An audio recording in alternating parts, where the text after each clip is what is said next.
Bienvenidos al programa Hablemos de Venezuela, un espacio para rescatar nuestra memoria, esa memoria que nos hace ser y nos orienta en el presente y para el porvenir.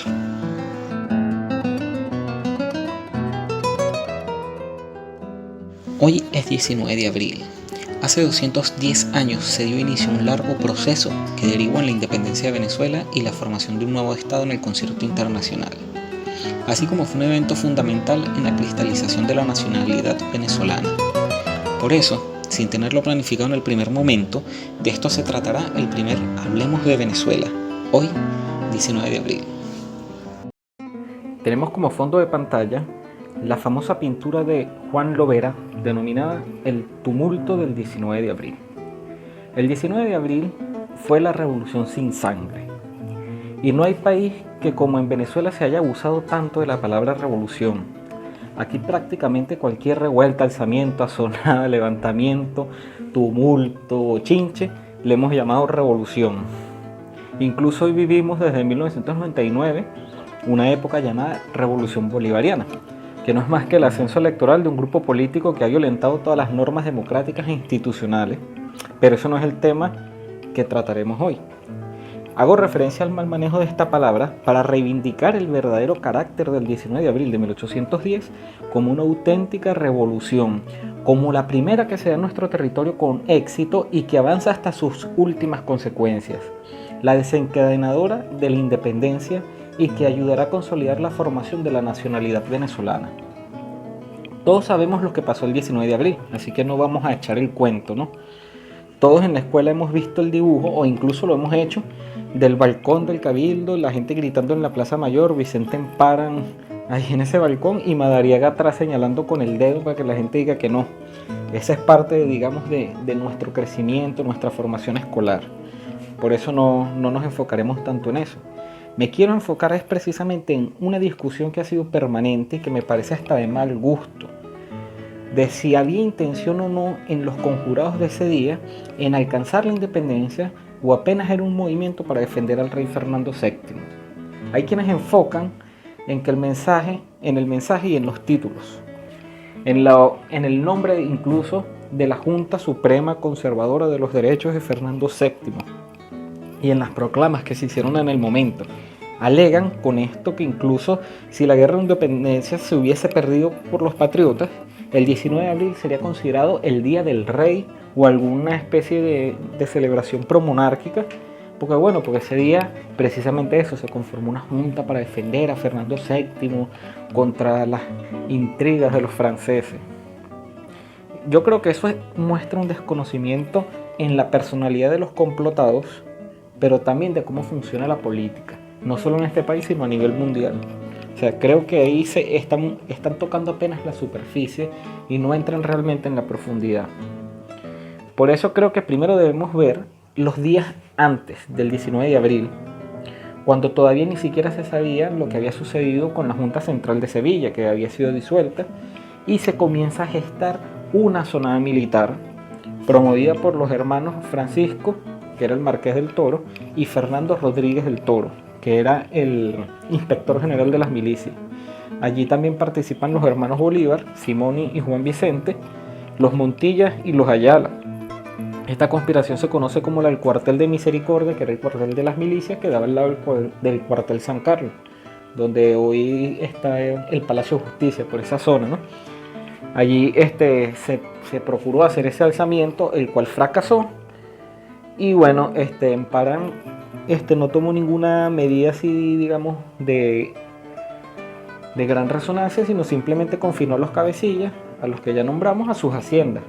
O sea, los Bolívar quedaron en San Mateo, los Rodríguez del Toro también entre los valles de Aragua y Valencia, y así, o sea, los apartó del escenario de Caracas, ¿no? Pero paralelo a esta conspiración que se está dando dentro del estamento militar, había una conspiración más vasta y más profunda llevada a cabo por letrados y juristas, por civiles, una conspiración civil, no militar, que fue rechazada por Simón Bolívar y su hermano Juan Vicente, porque ellos consideraban que el gobierno que estaba planteando esta conspiración de los abogados no era lo suficientemente fuerte para llevar a las máximas aspiraciones a las que estos esperaban llegar, que me imagino que era la independencia. No se habla concretamente cuáles eran esas aspiraciones, no se devela, pero se intuye, sobre todo por cómo se fue desarrollando después todos los hechos políticos y los hechos históricos, que la aspiración era la independencia, o sea, ya desde el primer momento, ¿no? Entonces, bueno, los Bolívar se apartan, ellos no participan en lo absoluto en el 19 de abril. Los Rodríguez del Toro, ellos en Valencia y en los Valles de Aragua continuaron conspirando con el estamento militar, con las milicias, y bueno, ya habían sido informados de esta otra conspiración de civiles que se estaba llevando a cabo, y ellos deciden aguantarse y esperar. Bueno, vamos a ver que pase abril, y si esta gente no puede o fracasa, nosotros nos alzamos aquí en Valencia, en los Valles de Aragua, y marchamos hacia Caracas y tumbamos en Pana. O sea, pero ellos ya estaban definitivamente decididos a acabar con Empara, o sea, y con el régimen español, por la razón que sea. O sea, aquí ahorita en este momento no vamos a concentrarnos en eso, ¿no? Sin embargo, bueno, el 18 de abril la ciudad se agita porque llegan las noticias de lo que pasó en España. Empara no las publica, sino que simplemente avisa que llegaron noticias, que es lo de la disolución de la Junta Central, la formación del Consejo de Regencia. Y bueno, durante todo ese 18 en la noche, principalmente en la casa de José Ángel Álamo, que era barquisimetano, pero vivía aquí en Caracas, se comienzan a dar las reuniones. Y se van para otras casas y se comienza a hablar con todos los miembros del cabildo, los alcaldes. Caracas tenía 2 alcaldes en ese momento, con los regidores, con todos los funcionarios, con los hermanos Rivas, José Félix, Francisco, Valentín. Comienzan a moverse por los barrios de Caracas, sobre todo por los habitados por los pardos, que era un sector de la población donde ellos tenían bastante influencia. Y bueno, ellos comienzan a moverse por allí para lograr movilizarlos, poniéndolos al tanto de lo que va a suceder en la mañana que está llegando, la mañana del 19 de abril, la del Jueves Santo. Entonces, bueno, comienza todo este movimiento. Y bueno, sucede lo que todos conocemos. Yo creo que el principal diseñador y cabecilla de toda esta conjura fue Juan Germán Rocio. Este era el mejor abogado de Caracas en el momento, además era un tremendo filósofo. Y yo creo que él es el que diseña todo este plan para que sea jurídicamente válido, para que no pueda ser acusado de ser un movimiento o una revolución que tomó procedimientos ilegítimos, que carecía de legitimidad tanto jurídica como política.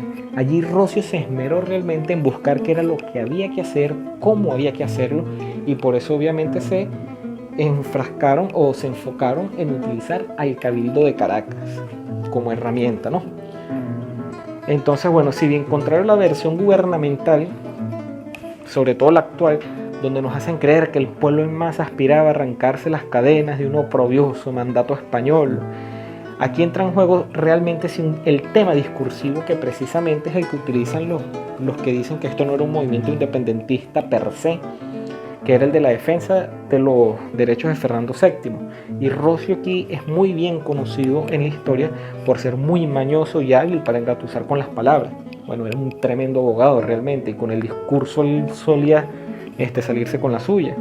Y bueno, aquí podemos entender que precisamente se utiliza el discurso de la defensa de los derechos de Fernando VII para que la gente no reaccione o para que la gente apoye el movimiento y lo que se está dando. Y sin embargo, con todo y todo que se da este discurso, lo que más reinaba era la confusión. La gente realmente no estaba clara de qué estaba pasando en el país, qué estaba pasando en España y qué estaba haciendo esta gente, ¿no? Entonces, por eso yo creo que hay que analizarlo bien y con pinzas, ¿no? Entonces, bueno, la gente se reúne, se le va informando las cosas que está sucediendo, que los franceses vencieron en Sevilla, que la Junta se extinguió, que no hay gobierno en España. Es más o menos ese es el discurso que va diseñando. En España no hay gobierno, ya no hay Junta Central, Fernando VII está preso y el que está es el usurpador José I Bonaparte, ¿no? Entonces se dice que la regencia de Cádiz no es un poder en representación del rey, ni es un poder sobre el imperio, ni sobre España, sino que es como una junta provincial cualquiera, pues gobierna simplemente sobre Cádiz. Entonces en Caracas es necesario formar una junta que gobierne las provincias que están aquí en Venezuela. o de lo que será Venezuela, ¿no? Y entonces esta es la justificación política, no es la intención. El discurso de la defensa de Fernando VII es un discurso de justificación política para que la gente apoye o para que la gente no rechace el movimiento y para ellos tener un asidero jurídico del cual comenzar a desarrollar luego todo el proceso que va a desembocar en la votación del 5 de julio de 1811 que declara la independencia de Venezuela. Los complotados y los comprometidos son pocos realmente y la mayoría de la gente ni siquiera está al tanto. De hecho, muchos de los que participan, por ejemplo, el alcalde Llamosas de Caracas, que participa en el cabildo, que firma el acta, que forma parte de la junta, él no está metido en el complot y él no tiene esta intención. De hecho, él será realista más adelante. O sea, hay que entender que no todos los participantes eran miembros de la conspiración y no todos, digamos, estaban claros de las intenciones reales que estaban ahí. Y al parecer estas otras personas que hoy en día ven hacia el pasado y no comprenden, al parecer también, y no con esto querer descalificar duramente, pero sí al parecer carecen de esa, digamos, de esa claridad al observar todo este panorama, ¿no? Antes de salir al balcón, al parecer se había llegado a un acuerdo. La junta iba y Emparan iba a estar a la cabeza de la misma. Es decir, bueno, sí, vamos a armar la junta y Emparan va a ser el que la va a encabezar. Al parecer ahí a los revolucionarios o a los conspiradores la cosa se les está saliendo de las manos con toda la gente que estaba allí reunida, ¿no? Y aquí aparece un personaje peculiar, un chileno que está aquí en Venezuela por causas del destino, por casualidades de la vida, porque él llegó aquí fue por un naufragio, que es José Cortés de Madariaga. Antes de este día y de esa hora, no se sabe nada de sus inclinaciones políticas, no se sabe nada de su participación. De hecho, no hay pruebas, ni siquiera en la correspondencia que se pudo rescatar de él, no hay nada que indique cuáles eran sus opiniones políticas o algún papel político, si el tipo está interesado, nada. Lo que se ve es que él tenía interés era de regresarse a Chile con su familia y algunas propiedades que supuestamente tenía por allá. Pero no se sabe absolutamente nada. O sea, al parecer era un tema de poca importancia. Entonces esto muestra también digamos, la profundidad de esta conspiración, porque este personaje que va a ser central a partir de este momento y va a ser de gran importancia, antes de este día nadie se imaginaba que iba a salir con esto, ¿no? De hecho, él está allí en el cabildo en nombre de la iglesia cuando se excluyeron a dos miembros que querían entrar y que tenían más derecho que él por ser miembros del cabildo eclesiástico, que eran Juan Nepomuceno Quintana y Manuel Vicente Maya, que a la postre serían realistas. Entonces, bueno, retomando, Madariaga interrumpe en el momento justo en que se iba a firmar y ataca a Emparan y lo acusa de cuanto puede, lo injuria, le dice incluso que es un cómplice de Napoleón Bonaparte, y este es el hecho que provoca precisamente esa escena famosa de que salen al balcón y Emparan pregunta si quiere que él siga el gobierno y la gente dice que no mientras Madariaga hacía la seña, ¿no? Sin embargo, la gente en la plaza al principio tampoco es así como que, bueno, la gente estaba medio dudosa, pero ahí habían conspiradores, habían agitadores populares que ya están cuadrados desde el principio y ellos son los que empiezan con el griterío de no, y se alborota la gente que está reunida, que tampoco es que era un gentío, ¿no? O sea, en los conceptos de hoy, esos eran entre 50 a 100 personas a lo sumo. Entonces, es importante, y aquí quiero que nos hagamos esta pregunta: si ese gesto del no, que de repente no hayan visto todos, porque la gente estaba en la plaza era hablando, preguntándose qué es lo que está pasando aquí, qué sucede, yo creo que lo vieron, o asumo que lo habrán visto no todos, sino unos pocos, y que estaban pendientes de ver qué era lo que estaba pasando. No habrá estado esta acción ya premeditada, no se habría ya pensado en la noche anterior, donde nadie durmió, que estuvieron conversando noche, madrugada y preparando todo. No se habrá dicho, bueno, yo les voy a hacer la seña para que peguen los gritos. Esto es para pensarlo, y esto indica que esta conspiración realmente era bastante elaborada, o sea, y tenía tiempo, o sea, no la comenzaron a hacer la noche anterior, esto ya tenía tiempo, y fue con las noticias que llegaron el 17 y el 18 que esta conspiración, que ellos decidieron echar para adelante la conspiración, o sea, o concretar esta conspiración. Entonces, bueno, así a partir de este momento, con la excusa de la renuncia de Ampara, todas las autoridades hispánicas son destituidas, la intendencia, la Real Audiencia y los mandos militares que no participaron en la conspiración. Esto, más que una defensa de los derechos de Fernando VII, muestra un intento real de constituir un gobierno autónomo. Si se quería defender los derechos de Fernando VII, se pudo haber mantenido muy bien la Real Audiencia y otras instituciones hispánicas, ¿por qué no? O sea, se hubiese buscado la forma de conciliar entre las autoridades. No todos podían ser acusados de afrancesados. Pero bueno, esto es un hecho. Aquí también sucede un hecho que es revolucionario en sí mismo, y es que los capitanes de Pardo son los que van a escoltar a estas autoridades depuestas, engrilladas y encadenadas hasta La Guaira para su exilio. Estos, que eran los menos, los más despreciados de la sociedad, van con altivez y con la cabeza en alto llevando a las principales autoridades del país, de la Capitanía General, hacia La Guaira.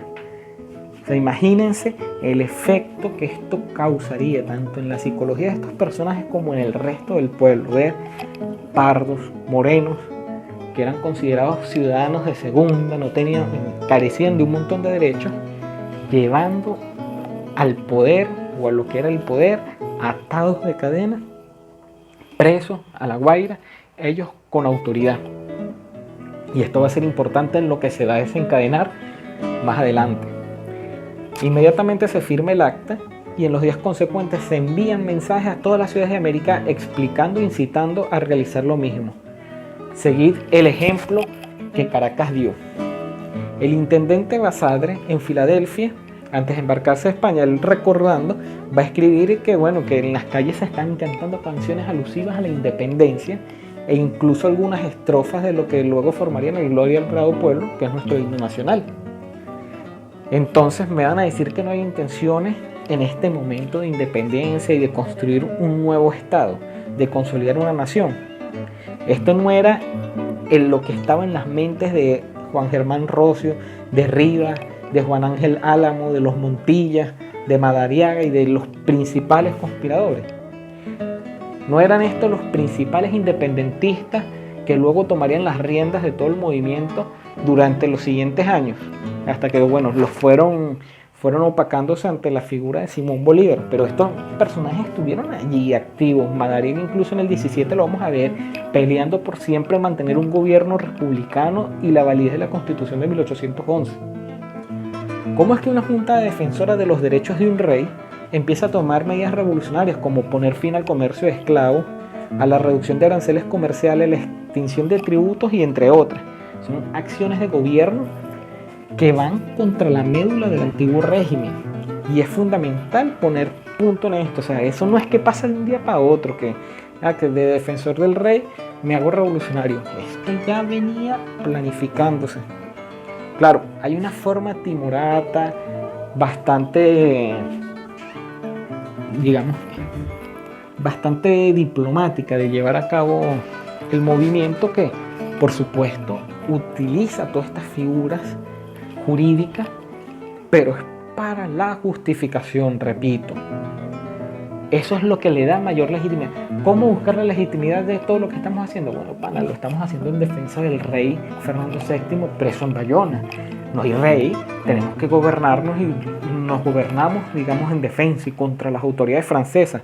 Pero es que realmente era contra la regencia que estaba este movimiento, y la regencia no era un cuerpo francés o afrancesado de gobierno. La regencia también lo hacía en nombre de Fernando VII. Por eso este 19 de abril tenemos que entenderlo como una revolución en la cual no le costó la vida a nadie. Es importante eso, no se derramó sangre, pero sí inició un profundo proceso de transformación política y social que derivaría en la creación de la República de Venezuela. Los actos seguidos serían inusitadamente sangrientos y crueles, por supuesto, y al país le costaría mucha sangre y muchas vidas, mucho dolor nacer, pero eso ya es otra historia. Quiero cerrar en que enfaticemos en el hecho civil y en el hecho jurídico. Fueron civiles, fueron juristas, fue gente del pueblo la que participó en estos actos, fueron las cabezas de estos actos. Hoy es una fecha de los civiles, no de los militares. igual que en 5 de julio. Tenemos que rescatar el hecho civil de la independencia, más allá del hecho militar que han tomado, digamos, con bastante fuerza desde la época de Gómez, de repente incluso aquí me estoy equivocando y habría que irse hasta el siglo XIX para rastrear cómo los militares se han apoderado de nuestra memoria y de estos hitos históricos que son meramente civiles. Esto fue todo, muchas gracias por escucharnos, espero los likes, cualquier sugerencia, cualquier comentario, por favor, si quieren que toquemos otros temas más adelante, lo estamos abordando por el tema de la fecha, pero sí sería interesante no solo discutir grandes eventos históricos, también hablar de cuestiones cotidianas. La idea es ir rescatando nuestra memoria. Sin nuestra memoria no podemos orientarnos muy bien en el presente y no podemos proyectar hacia adelante, hacia el futuro. Espero que vuelvan a ver los próximos videos y que compartan, que difundan, den likes y tengamos una interacción y una discusión sobre la historia. Discutamos nuestra historia. Hasta luego.